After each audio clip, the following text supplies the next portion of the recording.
I'm going to give you everything anyway, the video. You can take and chop it up as you want and use bits and pieces throughout the social media. Yeah. It's just something we can do to kind of help each other. That's so cool. I appreciate it. Oh, please. Yeah, no mind at all.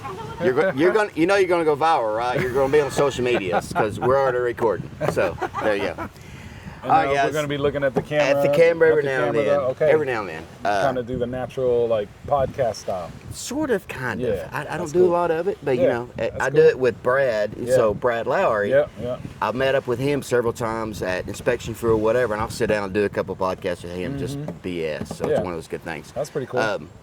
So today, guys, I'm down here in Navarre. Y'all know I come down here every year. Have been coming down here for quite a while.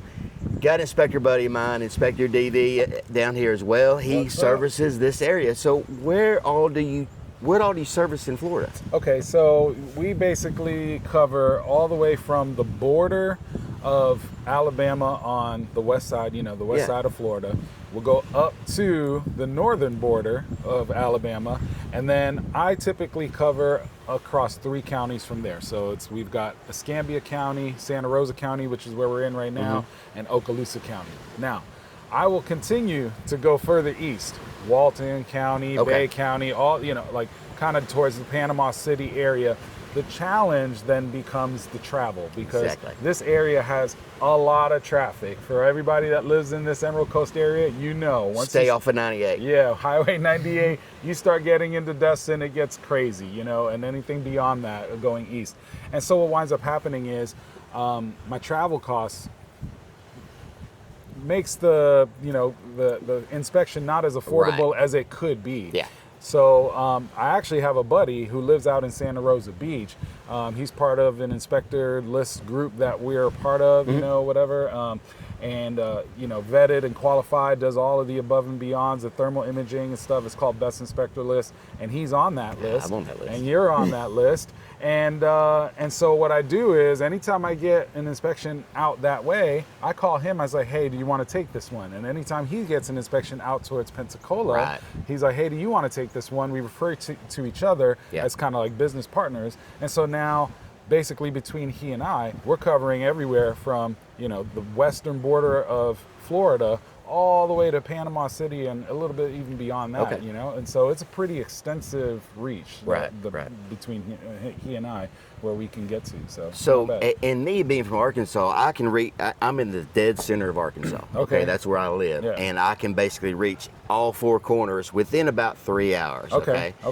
I don't travel that far. Yeah. I've got 3 guys that work for me full time. 2 already have their license. One's still got to take his test. It's my son, actually. He's asleep in the camper. So I asked them, hey, you want to go to El Dorado? El Dorado's like a 2-hour drive, 2.5-hour drive, and there's no direct way to get there. So it's like, whatever. Is it a lot of rural driving over there? Yeah, it's all 2-lane. We got our first stoplight, our turn signal, actually. So it's a lot of that, and it's a travel, and you got to add into that travel, because obviously it's going to cost you time and money. Right. So I went as far, I went as far as Texarkana, which is the southwest corner of Arkansas. I went as far as Mountain Home. I did a commercial inspection up there. It was like a 36-unit hotel, which was all day. Wow. I got a room in the hotel. Does that count as a commercial job? Yeah, I want to talk to you more about that. Yeah. So that's a different animal. Anyway, so I cover the whole state, and I usually have my guys covered because part about owning the business, you can delegate, and that's what I do. I ask them if you want to go. One of them was always bragging. He got a diesel, so he gets really good fuel mileage. I said, well, that's fine. You can drive. So he goes and does that.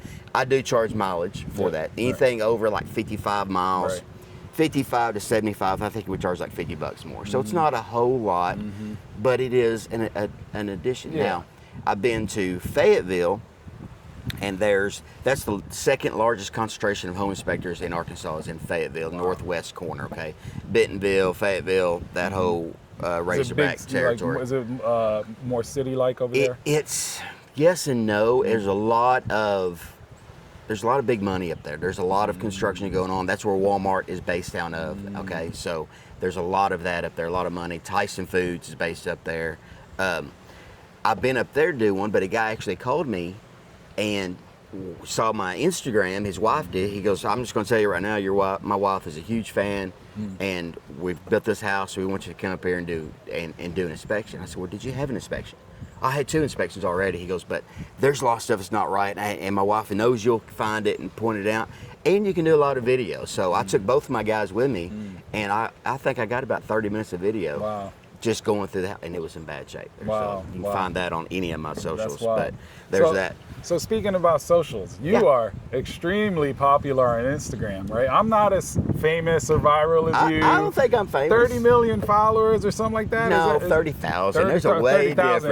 difference. No, I said that wrong. 30,000, that's what I meant. 30,000 followers, but it's still quite a bit. I'm like in the 4,000 on TikTok, and then on my Instagram, I like a couple hundred, right. You know, and Facebook, a couple hundred. And so I guess, like, if you wouldn't, if you could speak to that, like, do you post the same content to all of your different platforms? Do you see those things performing differently, and why do you think that might be? And what is the secret to the 30,000 followers that you got on Instagram? I wish I knew what the secret was, but I'll tell you, I don't. I think that was pure dumb luck.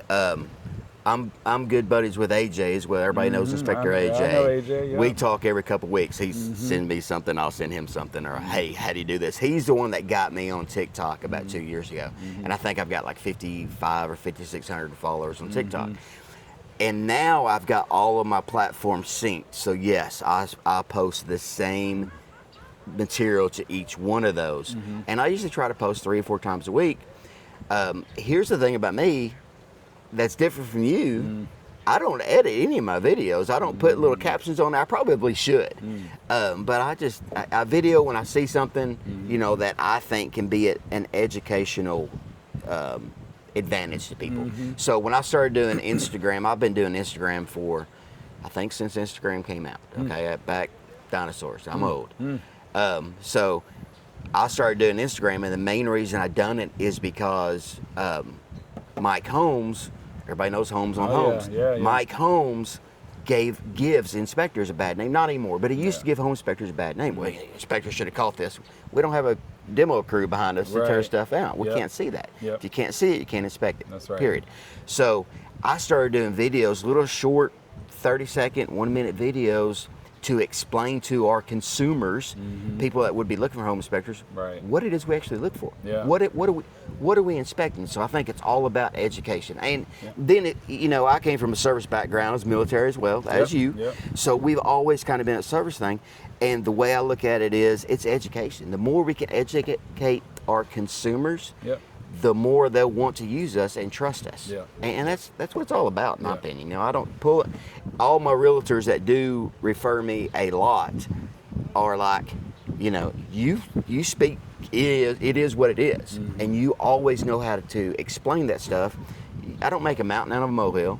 Anything can be fixed. Sure. Some things cost more than others. That's right. And that's how you got to explain it to people. So, and you kind of get to feel for your clients, and that, you know, that's kind of how I started doing my social media. And honestly, it wasn't until a couple years ago it kind of blew up. It was, I find the videos of mine that get the most views are electrical. Oh boy. There are so many online electricians, master electricians that know everything. Those Sparkies get crazy. They're awesome. You know, of course they're usually not electricians, but you know, AJ said if you're going to do social media, you got to be comfortable being uncomfortable. He said you got to have thick skin. I said, well, dude, I'm a home inspector. I got thick skin anyway. I don't think anything personal. I just point out issues. Here's what it is. Here's what you can do to fix it. Move on. You know, and you're like, oh, that's junk. That got to make some people mad. Oh, it sure does. Yeah, you know, it's very interesting. I try to do the social media thing from an infotainment kind of like you know, angle, right? It's like, I want to educate, but I also want to entertain, because, you know, you got to stop the scroll. Like, it's kind of what people are scrolling. It's like, how do you stop the scroll? I like kind of, you got a little bit of a hook if you didn't realize. I know you're not editing, but most of your videos start with a turn and you're laughing at something. AJ, and I was like, that's amazing. AJ told me the exact same thing, and that's what caught his eye. Of course, AJ's got 2.1 million followers on TikTok, so I take his advice very serious, because he kind of knows what he's doing.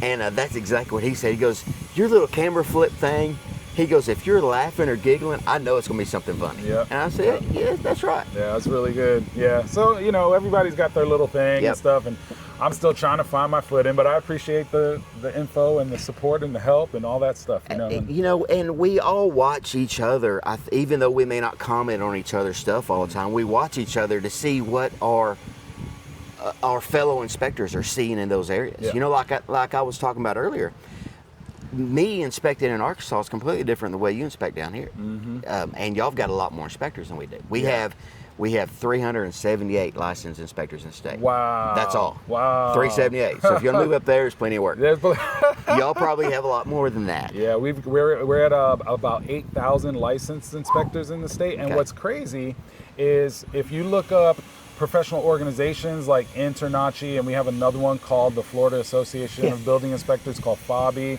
right? Or the ASHI is another one that's, you know, out there and kind of popular.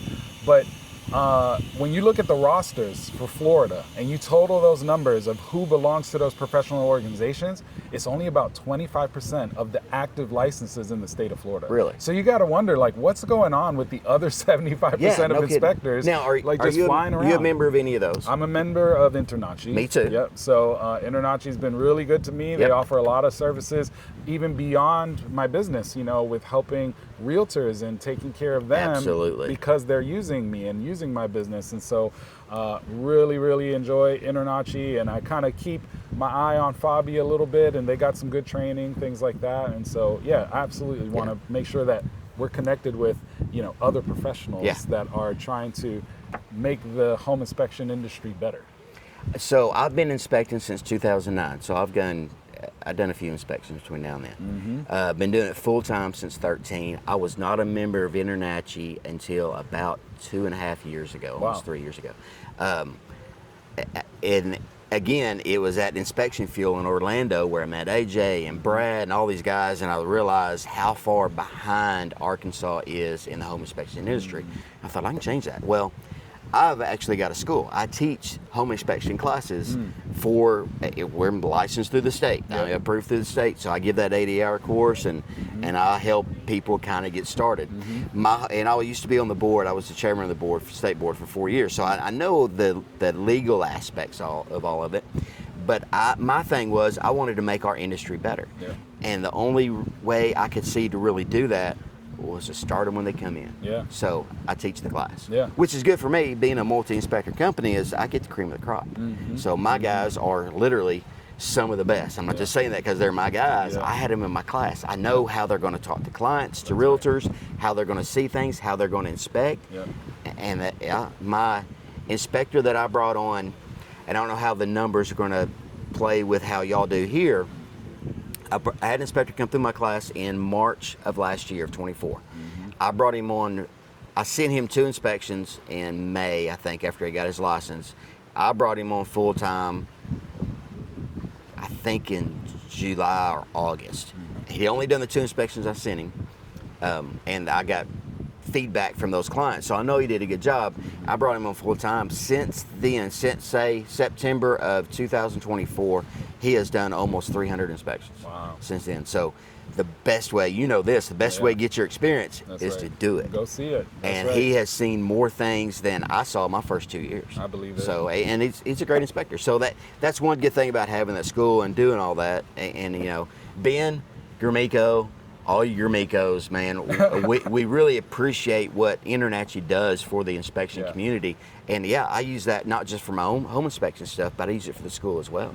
So the education portion. So really good. Yeah, really good organization to be a part of for sure. So, but you know, that's what you're talking about there, building your business, and you've been around a lot longer, multi-inspection firm or multi-inspector firm, that kind of thing. Can you explain kind of like how you went from point A to where you are today? Because I'm actually in the process of that. I've got a new inspector. I saw that. Yeah, he's Steve. He's a coach. Steve Gardner. Yeah, he's a football coach in Navarre. He's coaching the special teams. So really good dude. He's actually been a pillar in this community for a little while. He had an inspection business for about 5 years. And decided to shut it down, go get a better, stable job, for mostly like, medical insurance and stuff. Right. We work and we've got to kind of cover our own self, but we're fortunate enough that, we got some military. I don't. I did not retire from military. You didn't retire. I did 16 years. Okay. That was it. All right. But my wife's a sugar mama, so I got that. I got a sugar mama. She's wife. a nurse. Oh, my wife's a nurse too. All of us. All of us. Nurse wives. That's it. Nurse wives. They're So good. that's what you need is a nurse wife. If you want to be a successful home inspector, you need a nurse wife. Get you a nurse wife, a good-looking nurse wife. That's right. But so he said, hey, I'm going to go to work full time for this other company. Yeah.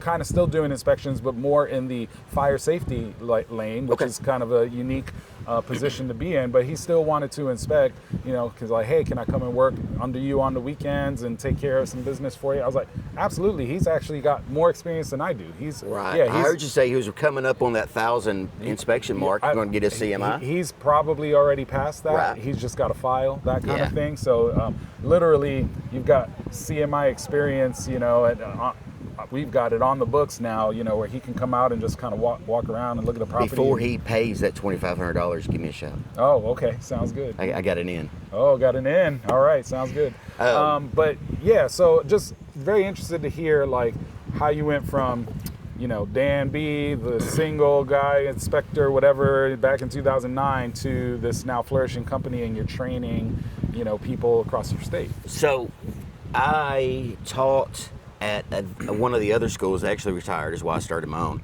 and I used to teach there, so I knew these guys coming through.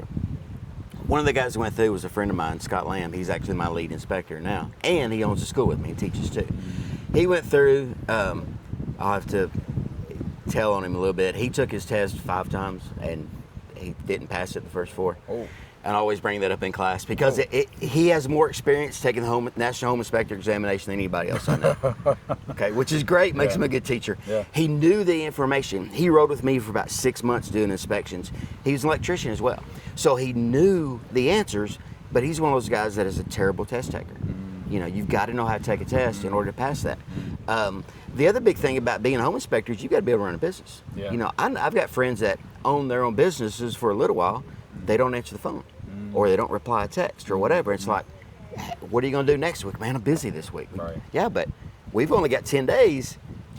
As a home inspector, you can only forecast 10 days. That's it, because they have to get their contract signed, all this. So that's all we have. And I started telling him, I said, dude, I'm so busy, I'm having to turn people away. So I was sending him inspections, and he was doing them. And that lasted for several months. And finally I said, you know what? Why don't you just come work for me? We'll do a percentage. I'll do this, you'll do that. I'll manage the business. I'll do the insurance. I'll pay for your InterNACHI. I'll pay for memberships. I'll do all that. Insurance I don't anymore. That's a different story. But so all they got to do is do inspections. That's it. And do good inspections. Yep. I handle everything else. I do the marketing. They all got cups, they all got stickers, they do their own marketing, they got stuff on the trucks, I supply everything. That was a huge step for me because I've always been a sole proprietorship where I worked, it was just me, I worked for myself. And it's tough. I mean, I think I've lost more hair since then because you do inspections a certain way. And I try to get them to do the same thing, and for the most part they do. My newer guy only knows how to inspect like me. My son, he's only going to know how to inspect like me. Scott was inspecting beforehand. That's so right. There's a little bit of difference going on there, and we all interact different with our clients. Right. You can go look at my Google reviews and you'll see each one of us has our own different personality, but that's what makes us special, and we all see something different. It's the business side. I mean, you've got to be business minded to be a multi-inspector company, and I've really kind of had to force myself into that because I've always been a single inspector. AJ's really helped me out with that. He's got 5 or 6 guys working for him now. He covers, I think, almost the whole state of Tennessee. He is who I leaned on more than anybody, more than any of these coaching groups. I don't do any of that. I for myself, I don't get the value out of it for what I have to spend, where I can pick up a phone call. I pick up a phone and call a buddy that I know, hey, what do you do in this situation? Right. You know, and he's like, oh, you know, Yep. fire him, or whatever. You know, like, I don't want to do that. Yeah, No, don't do that. So it's a different mentality. The good thing is, I've been down here since Tuesday or Wednesday, I can't remember now. They've done like 14 or 15 inspections. Wow. I've been making money right here with this. Business ownership. That's what it's all about. And, you know, and talking about sending those people on those longer trips, well, I own the company. You're going to go do the inspection. Okay. So there's advantages to it. There's disadvantages in that you know you've got to try to get them inspections. And I'm pretty good about keeping them busy as well. So yeah, that's the way it goes. Well, yeah, that's good information. Good, and I like the point that you were making. So I actually have a friend of mine who was asking me about becoming a home inspector, and I said, well, this is what you need to do. This is what the state of Florida requires, etc. This is the checklist that you need to go down. And he said, yeah, but you know, once I get my license, I don't think I really want to run a business. He goes, can I come and work for you? And I was like, well, that's something interesting. I hadn't thought about that, but you know what? Like, if you're going to train under me, you're going to ride along with me or whatever, then he's going to know how I expect, you know, the standard to be and how I want the inspections to be, et cetera, and pick up some of my DNA in the way that I do things. But to your point, when you hire somebody who's been an inspector for a little while, they're going to do things a little bit differently, right? And so talking about Steve, you know, he's coming with 5 years experience, you know, way more than I have, but he's a wealth of knowledge, you know. And what's very cool is, like, if I can put my pride down for a little bit and just say, hey, you know what, I want to actually listen to you, even though you're working with my logo on your shirt now. I actually want to listen to what you have to say, because you've been around a little bit longer, you've seen a little bit more. So let's talk about it. Like, I know this is what I would do, but what do you see in this situation? And just being able to kind of go back and forth with him a little bit, it's just I'm in a such better place now with my business having him on board, because we get to see things from a different angle. And that's what I like about our conferences and stuff we go to, is you're talking to other guys in the same industry, and everybody looks at something a little bit different. So we offer, through the school, we'll do CE classes. Well, now Arkansas has approved all of your CE classes you can do online.